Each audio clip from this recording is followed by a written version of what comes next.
I just took a DNA test, and it turns out I did send those screenshots to the blogger. Now what? Hey everybody, welcome to my channel. I am Raphael, and I'm here to review Season 8, Episode 16 of The Real Housewives. Calm down! Calm down! I said sit down! Everybody sit down! Sit down! Stop the screaming! Of Potomac. We start the episode off with Candace heading over to Kiana's business for a little haircut. Wendy, she comes in, and I believe that this is Wendy's one and only scene the entire episode. And as Candace is getting her haircut, she's not doing it the traditional way with gel. She's doing it with a laser. So, you know, that's impressive. I kind of want to try that to see how it feels.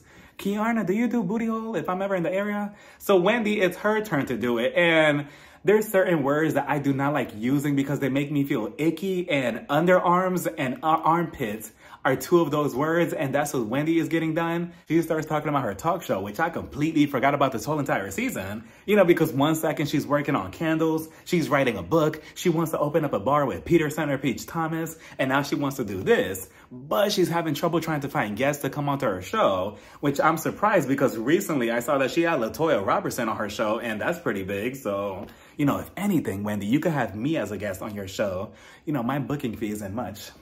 It's $5. So then Kiana, she tells Candace and Wendy, you know, I didn't really like that both of you are supposed to be my friends, yet on the trip, when I wasn't feeling good, nobody came to check on me. And I'm like, no, Kiana, don't fall for Giselle's antics. This is exactly what she wants you to do. She wants you to question your relationship with both of them. Luckily, it didn't escalate, or she didn't make this a big thing, because they were like, oh, well, you know, we're sorry. We should have checked on you. You're right. Next time we know better. And Kiana, luckily, she didn't blow this whole thing out of proportion, and she kind of just moved on from it. But Giselle, I know what you were doing. You were trying to stir something up between all three of them, and it didn't work. So then Candace, she starts talking about her situation with Robin, and long story short, Robin is never going to take accountability for her behavior or anything that she does or anything that Juan Dixon does. And Candace, you're never going to take accountability for your part in this situation either. So, you know, it's just a lost cause. And if I was you, I'll just stop crying about Robin and just let that friendship go, because clearly Robin just does not care about you the same way that you did about her. So then we head over to Count Dracula's house, aka Giselle's house, and her house is already scary enough to look at during the day.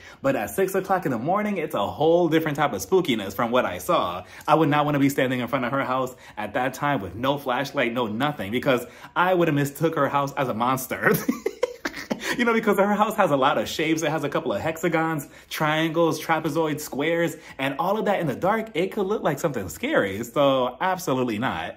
But this whole scene was just very, very sad. You know, I was torn about it too, because, you know, it's Grace's last day to be living with Giselle. She's going off to college. Everybody's emotional. They're packing up her stuff.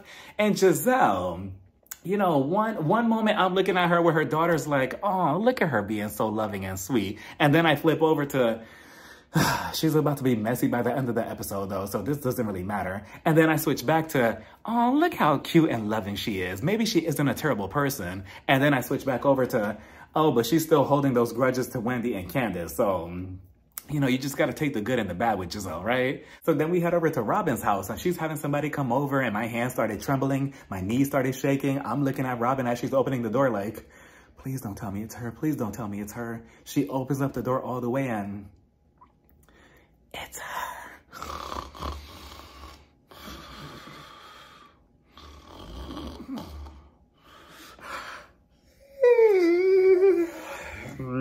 It's the one and only Sleepy Charisse making her return back to the show that nobody asked for. She comes in and she tells Robin, hey, Robin, how are you?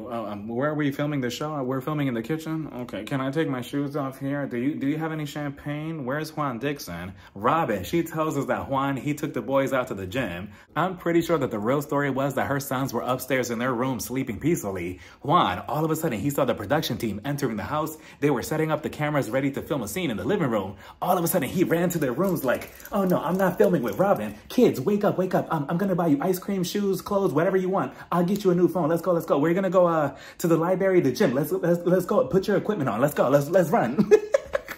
And he zoomed out the house before he had to film with Robin. Which brings me to my next point. You know, I'm not even gonna explain this time around, because let me get my chart and my marker. You know, I'm not explaining myself. Like, for what? Like,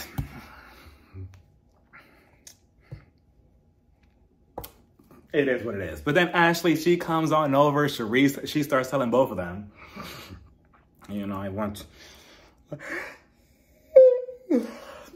to get a massage recently at a masseuse, and then at the end, the guy, you know, he offered to give me a vaginal massage. And I'm like, what? Like, Charisse? Well, first of all, did you take him up on the offer? She didn't deny it. She was just kind of shocked about it. But, you know, if anything, what's the place and what's the number? Just so I could do my research, just so I could avoid it, you know? So they started telling her everything that happened on the cast trip and how Karen is working out with Vernon. And again, Charisse alludes that Karen is doing something sneaky behind Ray's back with Vernon. And then she tells them, so I was thinking about throwing a crab boil at my house for a get-together. And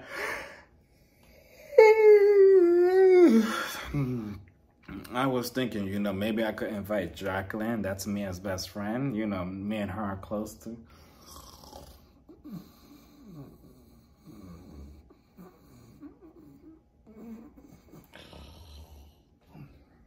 Me and her are close now, so, you know, maybe her and Mia, they could, you know, work things out. I might get together and stuff. Oh, and Robin, I was also thinking about inviting Candace, but is it a...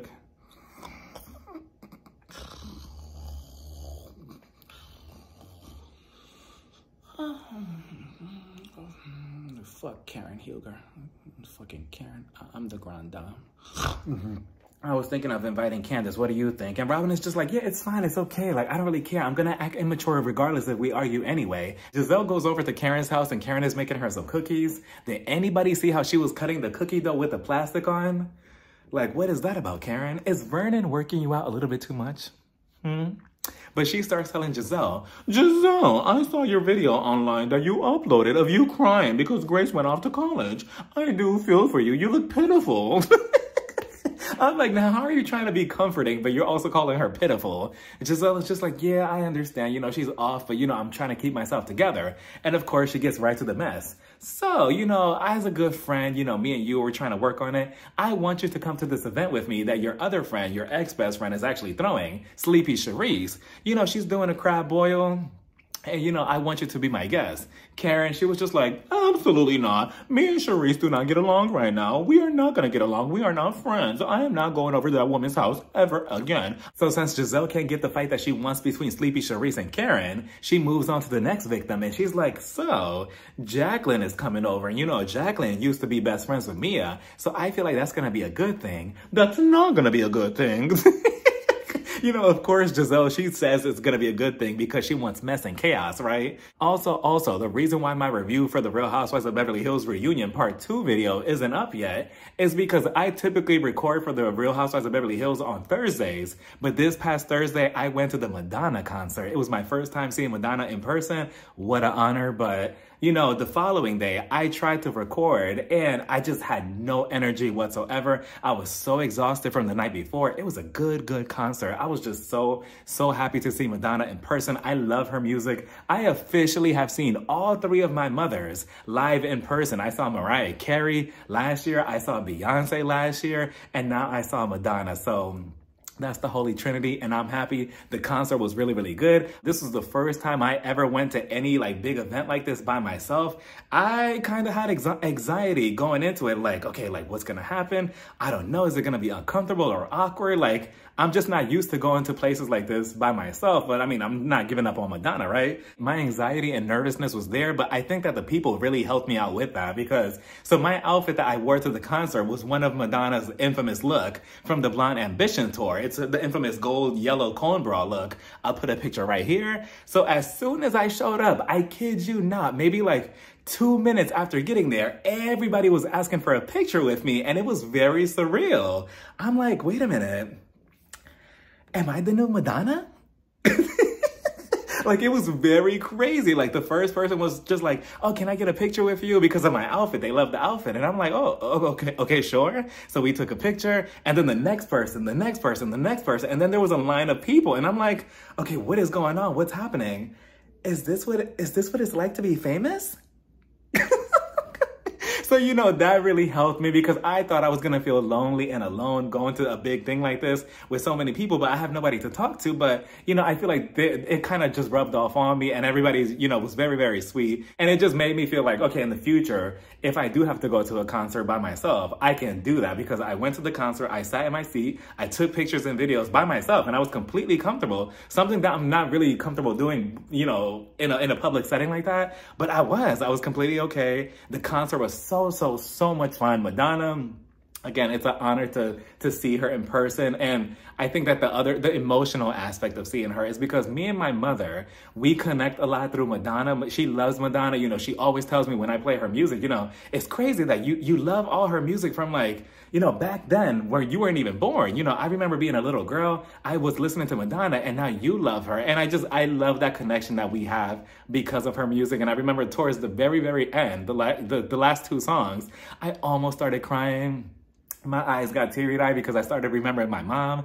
And I'm like, oh, you know, I wish she was here next to me. You know, she's over there in New Jersey, but, you know, it's okay. But we finally get to the crab boil that Sleepy Charisse is having at her house, and it's raining, it's storming. Robin, she was the first guest to show up. She showed up looking like the Hamburglar himself in that dress that she was wearing. So as she's walking up to the house, she has her umbrella, but there's a man next to her also holding an umbrella. And I'm like, wait a minute, is that one?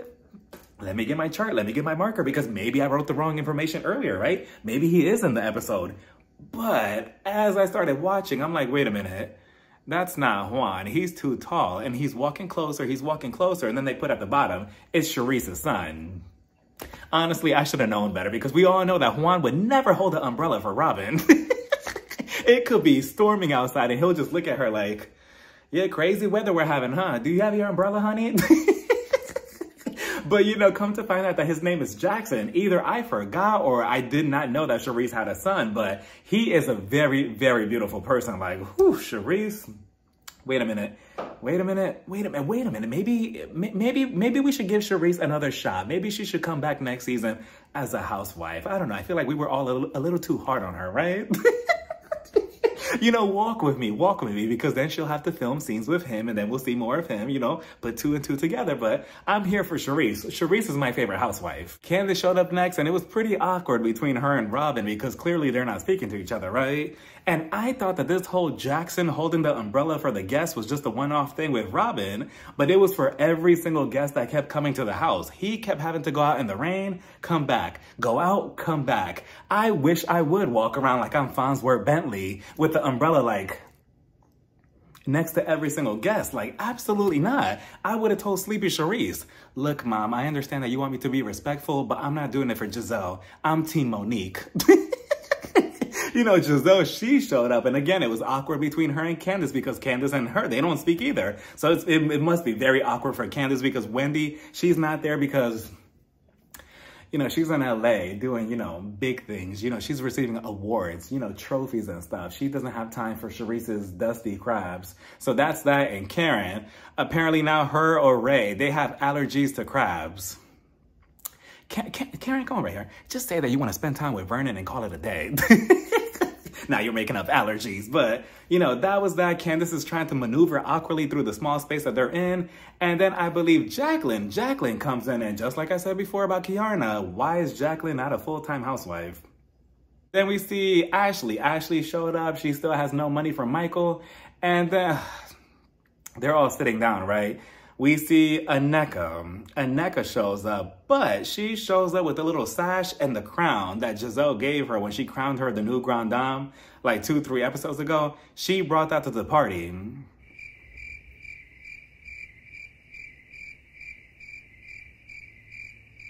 It kind of fell flat. I'm like, Aneka, please sit your ass down. So Jacqueline starts talking so much shit about Mia. Mia's not there, right? Because the producers, they told Mia, you have to show up to the event 3 hours later to get the dramatic effects between her and Jacqueline, right?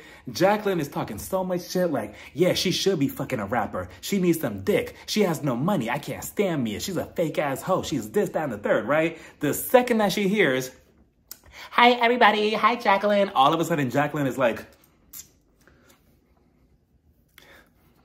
she gets nervous all of a sudden. Now I'm like, what happened? You were just talking so much shit a second ago, and the second that your ex-bestie shows up, now you're shaking? Like, no, keep the same energy, Jacqueline. Mia, she introduces herself to everybody, and she's like, hi, Jacqueline. Hi, Giselle. Hi, Candace. Hi, Jackie. Hi, ex-bestie. She sits down, and Giselle wastes no time to get messy, as she shouldn't, because honestly, it's raining outside. We need to be home. She's like, so, what's going on between Mia and Jacqueline? Because Jacqueline, I heard that Mia and you are not in a good place. What's happening? Jacqueline, all of a sudden, her tone changes, right? And she's like, you know, Mia, she used to be a great friend. I'm like, just a second ago, you were saying that she needs to fuck a rapper, but now all of a sudden you're trying to clean the image up with Mia. So they go downstairs, they have to sit down. Mia, she's like, so like, Jacqueline, like, what's going on between me and you? Because obviously you have some type of animosity towards me. Jacqueline, she's like, look, I really don't like the way things played out last season. You know, you were disrespecting me. Mia was just like, yeah, but I mean, you said that I needed dick. Jacqueline, all of a sudden, she's like, no, I didn't say that in a serious way. I just said, oh, you know, you need some dick. It wasn't anything serious. Oh, so now it's not serious. It sounded pretty serious last season. She's like, oh, well, you know, we all need dick. I need dick. Don't we all, Jacqueline? Don't we all? You know, but, you know, Mia, then she starts getting emotional because she starts telling her and she reveals to her, you know, the reason why I probably treat you the way I do or I have some type of grudge towards you is because of what happened when we were kids. And Mia, she alluded to it a couple of episodes. Jacqueline was not there to witness, but Jacqueline knew the man, right? Jacqueline, she told her, I did not know about that situation. I didn't know about it until after. I would have reported it right then and there. I would have never kept that a secret. So, and Mia was just like, yeah, I'm going to therapy and you keep being brought up over and over again. And I feel like I keep taking out my frustrations out on you.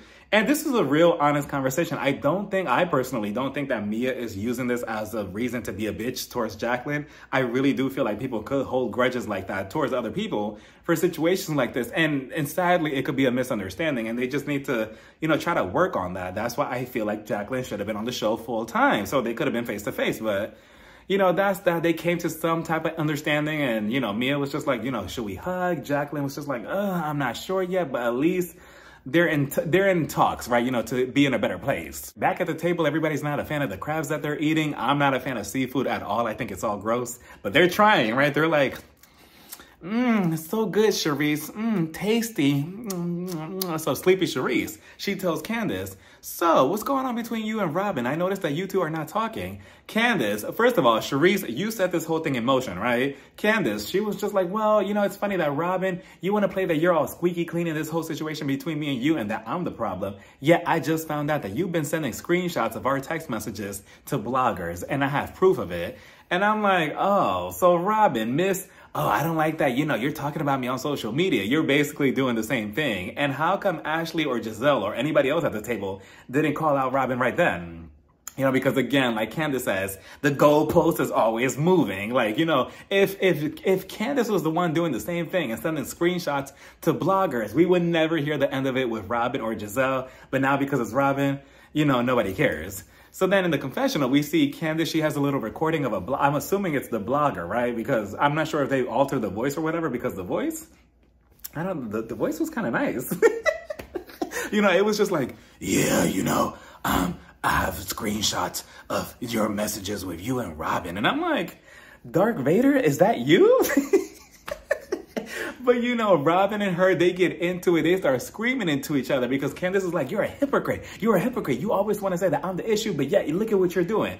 And then of course, Robin does this really annoying thing. She has done it so many times with everybody on the show. She just did it with Karen on their trip a couple of episodes ago, where whatever you're saying to her, all of a sudden, you know, she's like, oh yeah, I'm a hypocrite. I'm a hypocrite. I'm a hypocrite. And she's just so childish about it. Like, Robin, you know, say something else, but I do agree with Robin, though, how Candace, she is, what's the word? Annoying? I think the word is annoying. I'm not sure if that's the word, but Candace, she does play into social media a lot in order to try to get a certain way on her side. I don't know if that makes sense, but that was that. Next thing you know, sleepy Charisse, she wakes up from her slumber and she's like,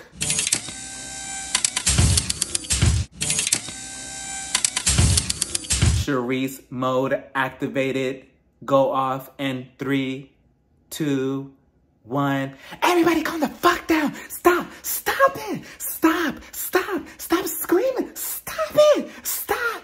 stop it, stop it. And then she starts banging on the table like, stop it, stop it, stop. Robin, stop. Candace, stop, stop, stop. And I'm like, I thought she was going to come out through my screen and slap me for a second.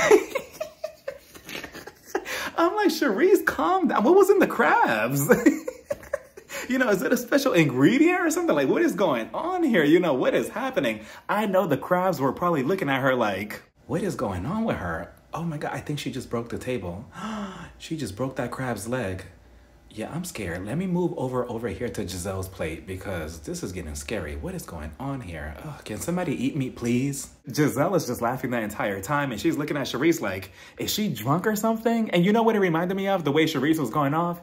If you ever watched Bad Girls Club season 11, the Miami season, there's a cast member, her name is Shanae. Shanae, she's known for this infamous scene where she screams out, why did you hit her when she was walking away?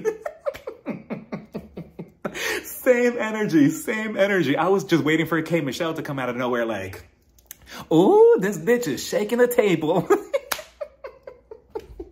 Like, Charisse, what was that? Even Mia was looking at her like, like, it's just crazy. I know she probably had like maybe 2 or 3 ice packs on her wrist the following morning. She probably had some good sleep too. Like, she was like, you know what? I can't do this right now. I can't do this right now. She gets up, she walks away. Candace, she was like, you know what? I'm leaving. I'm leaving. She gets up, she goes into the kitchen. Of course, we see the other new housewife of the show, the triangle, right? She's like, I can't. No, because Robin wants to play games like this. I'm leaving. Boy, you better drive back.